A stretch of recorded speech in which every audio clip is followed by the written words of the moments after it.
ನಮ್ಮ ಅಭಿಪ್ರಾಯ ಸರ್ 2015-16ನೇ ಸಾಲಿನ ಬಜೆಟ್ನಲ್ಲಿ ಅವರು ಚಿತ್ರನಗರನ ಘೋಷಣೆ ಮಾಡಿದ್ದಾರೆ. ಆಗ್ಲಿಂದ ನಾನು ಒಂದು ಸರ್ಕಸ್ಸಲ್ಲಿ ಅವ್ರಿಗೆ ಇದು ಬೇಕಾಗಿಲ್ಲ, ಇದು ನಷ್ಟದಾಯಕವಾದಂಥ ಒಂದು ಇದು ಅಂತ ಹೇಳಿ ಅವ್ರು ಹೇಳಿದ್ದೀನಿ. ಇವತ್ತು ಚಲನಚಿತ್ರ ನಿರ್ಮಾಪಕನಿಗೆ ಯಾವುದೇ ರೀತಿಯಲ್ಲಿ ಅದು ಸಾಕಾರ ಆಗೋದಿಲ್ಲ. ಪ್ರೀ ಪ್ರೊಡಕ್ಷನ್ ನಾವೇನು ಮಾಡ್ತೀವಿ, ಕತೆ, ಚಿತ್ರಕಥೆ, ಸಂಭಾಷಣೆ, ಹಾಡುಗಳ ಸಂಯೋಜನೆ ಮತ್ತು ನಟ ನಟಿಯರ ಒಂದು ಏನು ಪಟ್ಟಿ ನಾವು ಆಯ್ಕೆ ಮಾಡ್ಕೋತೀವಿ, ಅದು ನಮ್ಮ ಕಚೇರಿಯಲ್ಲಿ ಆಗೋಗುತ್ತೆ. ನಾವು ಎಲ್ಲಾದರೂ ಶೂಟಿಂಗ್ ಮಾಡಬೇಕು, ಕತೆಗೆ ಪೂರಕವಾದಂಥ ಕೆಲಸ ಕಾರ್ಯಗಳನ್ನು ನಾವು ಬೆಂಗಳೂರಿನಲ್ಲೇ ಬೇಕಾದಷ್ಟು ಮನೆಗಳಿದೆ, ಸ್ಟುಡಿಯೋಗಳಿದೆ, ಸರ್ಕಾರದ್ದೇ ಆದಂಥ ಕಂಟ್ರಿ ವಾಸ್ ಸ್ಟುಡಿಯೋ ಇದೆ, ಅಲ್ಲಿ ನಾವು ಮಾಡ್ಕೋತೀವಿ. ಇಲ್ಲಿಂದ ನಾವು ಚಲನಚಿತ್ರ ನಗರ ಮೈಸೂರಿಗೆ ಕರ್ಕೊಂಡು ಹೋದರೆ ಒಬ್ಬ ನಿರ್ಮಾಪಕನಾಗಿ 1993 ನಾನು ಮೊಟ್ಟ ಮೊದಲ ಸಿನಿಮಾ ನಿರ್ಮಾಣ ಮಾಡಿದ್ದು ಇಂಡಿಯನ್. ಇಲ್ಲಿವರೆಗೆ 14 ಸಿನಿಮಾ ನಿರ್ಮಾಣ ಮಾಡಿದ್ದು. ಅದರ ನೋವು ನನಗೆ ಗೊತ್ತಿದೆ. ಕನ್ನಡ ಚಿತ್ರ ನಿರ್ಮಾಪಕನಿಗೆ ಇವತ್ತು ಬೇಕಾಗಿರೋದು ಚಿತ್ರನಗರಿ ಅಲ್ಲ, ಈವನ್ ಪೋಸ್ಟ್ ಪ್ರೊಡಕ್ಷನ್, ನಾವು ಡಬ್ಬಿಂಗ್, ರೀ ರೆಕಾರ್ಡಿಂಗ್, DA ಮುಂತಾದವನ್ನೆಲ್ಲ ನಾವು ಇಲ್ಲೇ ಬೆಂಗಳೂರಿನಲ್ಲಿ 100 ಸ್ಟುಡಿಯೋಗಳಿದೆ. ಬಟ್ ಮೈಸೂರಿನಲ್ಲಿ ಚಿತ್ರನಗರಿ ಏನಕ್ಕೆ ಮಾಡಬೇಕು? ಇಲ್ಲಿಂದ ನಾನು ಕರ್ಕೊಂಡು ಹೋದರೆ ಆರ್ಟಿಸ್ಟ್ ಆಗಲಿ ಟೆಕ್ನಿಷಿಯನ್ಸ್ಗೆ ನನಗೆ ನಷ್ಟ ಆಗುತ್ತೆ. ಒಬ್ಬ ನಿರ್ಮಾಪಕನಿಗೆ ಇವತ್ತು ನಿರ್ಮಾಪಕನಿಗೆ ಬೇಕಾಗಿರೋದು ಪ್ರತಿ ಒಂದು ತಾಲೂಕು ಕೇಂದ್ರಗಳಲ್ಲಿ ಬಸ್ ಸ್ಟ್ಯಾಂಡ್ ಮೇಲೆ 2 ಸಣ್ಣ ಥಿಯೇಟರ್ನ ನೀವು PPP ಮಾದರಿನಲ್ಲಿ ಕಟ್ಟಿ, ಅದು ಸಹಕಾರಿಯಾಗುತ್ತೆ. ಮತ್ತು ಡಿಜಿಟಲ್ ಡಿಸ್ಟ್ರಿಬ್ಯೂಷನ್ ಅಂತ ನಾವೇನು UFO ಕ್ಯೂಬ್ ಅಂತ ಕರಿತೀವಿ, ಆ UFO ಕ್ಯೂಬ್ ಅಂತದನ್ನು ನೀವು ಸರ್ಕಾರದ ವತಿಯಿಂದ ಒಂದು ಮಾಡಿ.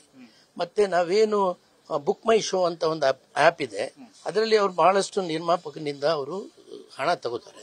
ಅಂಥದ್ದೊಂದನ್ನು ಮಾಡಿ ನೀವು ಸಹಕಾರ ಕೊಡಿ. ಈ 23-24ನೇ ಸಾಲಿನಲ್ಲಿ ಎಷ್ಟು ಕನ್ನಡ ಚಿತ್ರಗಳು ನಿರ್ಮಾಣ ಆಗಿದೆ ಮತ್ತು ಬಿಡುಗಡೆ ಆಗಿದೆ, ಆ ನಿರ್ಮಾಪಕರು ಕರೆದು ಕೇಳಿ ಎಷ್ಟು ನೋವಿದೆ, ಅವ್ರು ಯಾರು ಅದರಲ್ಲಿ ದುಡ್ಡು ಮಾಡಿದ್ದಾರೆ ಅಂತ. ಅದಕ್ಕೆ ಪೂರಕವಾದ ಬಿಟ್ಬಿಟ್ಟು ನೀವು ಅಲ್ಲಿ ಮಾಡೋದ್ರಿಂದ ನಮ್ಮ ಸ್ನೇಹಿತರಾರೆ ಇವತ್ತು ಬೆಳಿಗ್ಗೆ ಫೋನ್ ಮಾಡಿ ಹೇಳ್ತಿದ್ರು, ಬಹುಶಃ ಮೈಸೂರು ಹತ್ರ ಇದೊಂದು ರಿಯಲ್ ಎಸ್ಟೇಟ್ ದಂಧೆ ಆಗುತ್ತೆ ಹೊರತು PPP ಮಾದರಿಯಲ್ಲಿ ಯಾರೂ ಬರಲ್ಲ. ನಿಮ್ಗೆ ಎಕ್ಸಾಂಪಲ್ಲು ಚೆನ್ನೈನ MGR film city, Mumbai film city, Prayag film city ಇವೆಲ್ಲವೂ ಮುಚ್ಚೋ ಸ್ಥಿತಿನಲ್ಲಿದೆ. ಮತ್ತೆ ಅವರು ಹೇಳಿಕೆ ಕೊಟ್ಟಿದ್ದಾರೆ ರಾಮೋಜಿರಾವ್ ಫಿಲ್ಮ್ ಸ್ಟೈಲಲ್ಲಿ ಮಾಡ್ತೀವಿ ಅಂತ. ಇವತ್ತು ರಾಮೋಜಿರಾವ್ ಫಿಲ್ಮ್ ಸಿಟಿನೇ ಮುಚ್ಚೋ ಪರಿಸ್ಥಿತಿನಲ್ಲಿದೆ. ಮತ್ತೆ ನಾಯ್ಡಾ ಹತ್ರ ಒಂದು ಬಹಳ ದೊಡ್ಡ ಒಂದು ಫಿಲ್ಮ್ ಸಿಟಿ ಮಾಡಬೇಕು ಅಂತ ಕರೆದ್ರು, 4-5 ಸಲ PPPನಲ್ಲಿ ಯಾರೂ ಭಾಗವಹಿಸಲಿಲ್ಲ. This film industry not a viable industry today. Kannada ಚಿತ್ರ ನಿರ್ಮಾಪಕನ ಬೇಕಾಗಿರೋದು ಬಿಡುಗಡೆಗೆ ಯಾವ ರೀತಿ ಸಹಕಾರ ಆಗಬೇಕು. ಮತ್ತೆ ನೀವು ಏನು ಸಿನಿಮಾಗಳಿಗೆ ಸಬ್ಸಿಡಿ ಕೊಡ್ತಿದ್ದೀರಿ, ಕೊಡಿ, ಅದನ್ನ ಬೇಕಾದ್ರೆ ಎಲ್ಲ ಸಿನಿಮಾಗಳಿಗೂ ಕೊಡಿ, ಅದು ಸಂತೋಷದಾಯಕವಾದಂಥ ವಿಷಯ. ಅದು ಬಿಟ್ಬಿಟ್ಟು ಇವತ್ತು PPP ಮೊದಲು ನೀವು ಕರೆದು ನೋಡಿ, ಖಂಡಿತವಾಗಿ ಅದು ಯಾವ ರೀತಿಯಲ್ಲೂ ನಿರ್ಮಾಪಕನ ಸಹಕಾರಿ ಆಗಲ್ಲ. ಸರ್, ಮುಖ್ಯಮಂತ್ರಿಗಳಿಗೆ ನಾನು 4-5 ಬಾರಿ ಅವರಿಗೆ ಈ ಪತ್ರಗಳು ಕೊಟ್ಟಿದ್ದೀನಿ. ಒಂದು ಒಂದು PPT ಮಾಡಿ ಸಹ ಯಾವ ರೀತಿಯಲ್ಲಿ ಇದು ತೊಂದರೆ ಆಗುತ್ತೆ ನೋಡಿ. ಭಾರತ ದೇಶದಲ್ಲಿರುವಂಥ ಎಲ್ಲ ಚಿತ್ರನಗರಿಗಳು ಮುಚ್ಚೋಗಿದೆ, ಕೆಲವು ಮುಚ್ತಾ ಇವೆ. ನೀವು ಈಗ ಪ್ರಾರಂಭ ಮಾಡ್ತಿದ್ದೀರಿ. ಹಿಂದೆ ರಾಮಕೃಷ್ಣ ಹೆಗಡೆ ಅವರು ಕೊಟ್ಟಂತ ಹೆಸರುಘಟ್ಟದ ಹತ್ರ ಇದ್ದದನ್ನ ಅದನ್ನೇ ಯಾರು ನೀವು ಪ್ರಾರಂಭ ಮಾಡಲಿಲ್ಲ. ಅದನ್ನು ಮಾಡಲೇಬೇಕು ಅಂತ ನಮ್ಮ ಹಿರಿಯರು ಯಾರು ಅದ್ರ ಬಗ್ಗೆ ಗಮನ ಹರಿಸಲಿಲ್ಲ. ಈಗ ಡಿಜಿಟಲ್ ಯುಗದಲ್ಲಿದ್ದೀವಿ.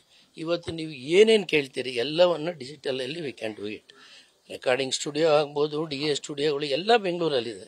ನೀವು ಮೈಸೂರಲ್ಲಿ ಮಾಡಿದ್ರೆ ನಿರ್ಮಾಪಕನಿಗೆ ಅದು ನಷ್ಟ ಆಗುತ್ತೆ sir. Thank you. News first, ನಿರ್ಭೀತಿಯಿಂದ ನಿಮ್ಮ ಪರವಾಗಿ.